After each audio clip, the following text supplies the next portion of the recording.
اعوذ باللہ من الشیطان اللعین الرجیم بسم اللہ الرحمن الرحیم الحمد لأہلہ والصلاة علی اہلہا انا للہ وانا الیہ راجعون رضا بقضائہ وتسلیما لامر شب شہادت امام موسی کاظم علیہ السلام کی مناسبت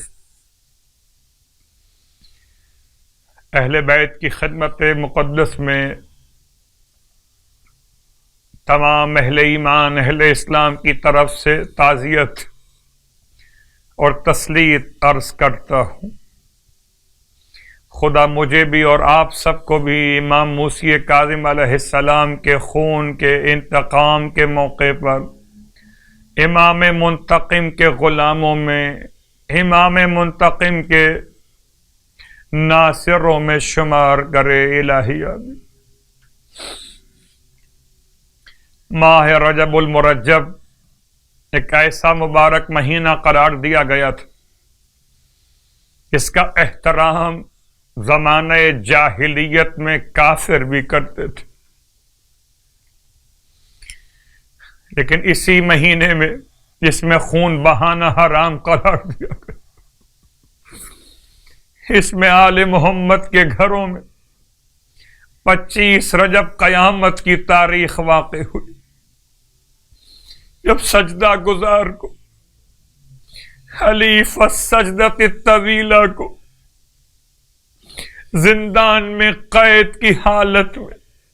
زہر شدید سے شہید کر دیا گیا۔ وہ سجدہ گزار، وہ اطاعت گزار پروردگار کا،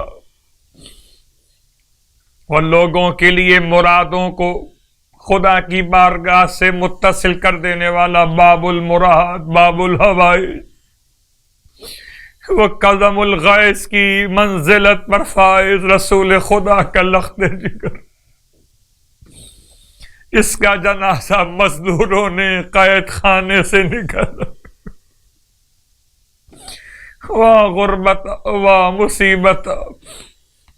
زہر کی شدت سے میرے مولا کے جسم کی رنگت تبدیل ہوئی تو قاتلین نے اپنے گناہ کو چھپانے کے لیے امام کے جسم کی رنگت کو بدلنے کے لیے مولا کو تازیانے بھی مارے۔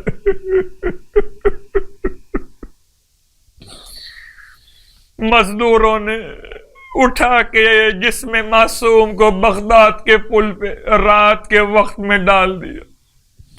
ارادہ یہ تھا ظالموں کا کہ کسی طریقے سے رات کے اندھیرے میں جب سواریاں گزریں گی تو مولا کا بدن پامال ہو جائے گا تو زہر کا اثر سمجھ میں نہ آ سکے گا، لیکن جیسے ہی امام کے جسم کو بغداد کے پل پہ رکھا گیا، رات کے اندھیرے میں سواریاں آ کر رکنے لگیں، حیوانات نے چلنے سے انکار کر دیا۔ جب سواریوں پر سوار آنے والوں نے معاملے کو معلوم کرنا چاہا تو امام کے جسم کو دیکھا گیا۔ پرسا و تعزیت سے اپنے امام رضا کی بارگاہ میں مولا کس طرح سے اپنے بابا کے جنازے کو کس طرح سے مدینے سے باعجاز امامت پہنچ کر دفن فرمایا ہوگا، جنازہ پڑھا ہوگا۔ امام علیہ السلام کے بارگاہ مقدس سے وسیلہ، خاص طور سے 7ویں امام کی بارگاہ سے بیماروں اور مریضوں کی شفا یابی کے لیے امام کو وسیلہ بنایا جاتا ہے، خاص طور سے آنکھوں کے امراض کے لیے۔ اللہم صلی علی علی، اللہم صلی علی موسی ابن جعفر، اے خدا تو درود نازل فرما امام موسی کاظم علیہ السلام پر۔ اردو میں بھی آپ کہہ سکتے اپنے ولی، اے خدا تو اپنے ولی موسیٰ ابن جعفر الکاظم پر درود نازل فرما، اور پھر اس کو اپنی آنکھوں پر ان ہاتھوں کو پھیر لیجیے۔ بدن کے تمام امراض کے لیے 7ویں امام کا وسیلہ زیارت جامعہ صغیرہ 7ویں امام کی تعلیم کردہ زیارت، دعائے جوشن صغیر 7ویں امام کی دعا کردہ وہ بہترین تعلیم کردہ دعا دشمن کی نیست و نابودی کے لیے، پریشانیوں کے حل کے لیے، اور باب الحوائج کی بارگاہ میں تسبیح اپنے مرادوں کو پورا کرنے کے لیے خاص بدھ کا دن۔ انشاءاللہ خدا ہم سب کو امام موسی کاظم علیہ السلام کے روزے کی زیارت نصیب کرے اور امام علیہ السلام کی شفاعت سے ہم سب کو کامیابی آخرت نصیب فرمائے، الہی آمین۔ 25ویں رات کی نماز یعنی آج شب شہادت کی نماز 20 رکعت نماز 2 رکعت کر کے پڑھی جائے گی۔ نماز مغرب اور عشاء کے درمیان اس کی ادائیگی ہوگی، اور اگر عشاء کی نماز جماعت سے پڑھ رہے ہوں اور اتنا درمیان میں وقت نہ مل سکے تو عشاء کے بعد پڑھ لیجیے۔ ہر رکعت میں الحمد کے بعد وہی آیت آمن الرسول یعنی کہ سورہ مبارکہ البقرہ کی آخری آیت، جیسے کہ اس سے پہلے بھی آپ کی خدمت میں بیان کیا جا چکا، آمن الرسول آخری آیت سورہ مبارکہ البقرہ کی، اور سورہ اخلاص ایک مرتبہ پڑھنا ہے۔ 20 رکعت نماز مغرب عشاء کے بیچ میں یا عشاء کی نماز کے بعد، ہر رکعت میں الحمد کے بعد ایک آیت آمن الرسول اور ایک مرتبہ سورہ اخلاص کی تلاوت ہر رکعت کے اندر، اور اس کے بعد روزے کا ثواب۔ فرماتے ہیں سرکار ختم یہ مرتبہ صلی اللہ علیہ وآلہ وسلم کہ جو شخص ماہ رجب میں 25 روزے رکھے تو جب قبر سے اٹھے گا تو اسے 70,000 فرشتے تلقین کریں گے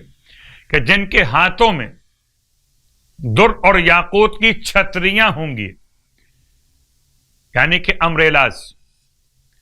اور ان کے پاس زیورات اور عمدہ لباس ہوں گے۔ وہ کہیں گے اے محبوب خدا جلدی سے پروردگار کی طرف چلو، تو وہ ان مقرب لوگوں